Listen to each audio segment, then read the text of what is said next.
Bueno, esta es una pieza que es un colgante un poco especial porque además de haber sido usado como colgante, como se ve por un desgaste que tiene la propia perforación, también lo han usado como compresor, como un instrumento para tallar los útiles que tenían en sílex.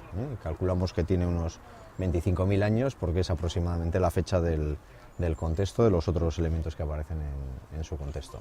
Vale. Es interesante por distintos motivos. En primer lugar, porque es una pieza muy antigua, estamos hablando de los primeros comportamientos de este tipo de los humanos de nuestra especie. En segundo lugar, porque es un hallazgo al aire libre. Los yacimientos al aire libre suelen ser mucho más extensos y es mucho más difícil que se conserven y que se encuentren.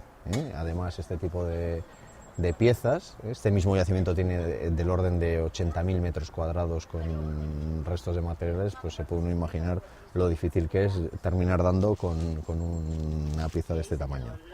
En tercer lugar, porque es una combinación muy poco habitual entre lo que es vamos a decir que lo estético y lo útil, ¿no? Un elemento que se ha utilizado como adorno corporal, pero al mismo tiempo en sí mismo es una herramienta que llevaba colgando y que utilizaba esporádicamente.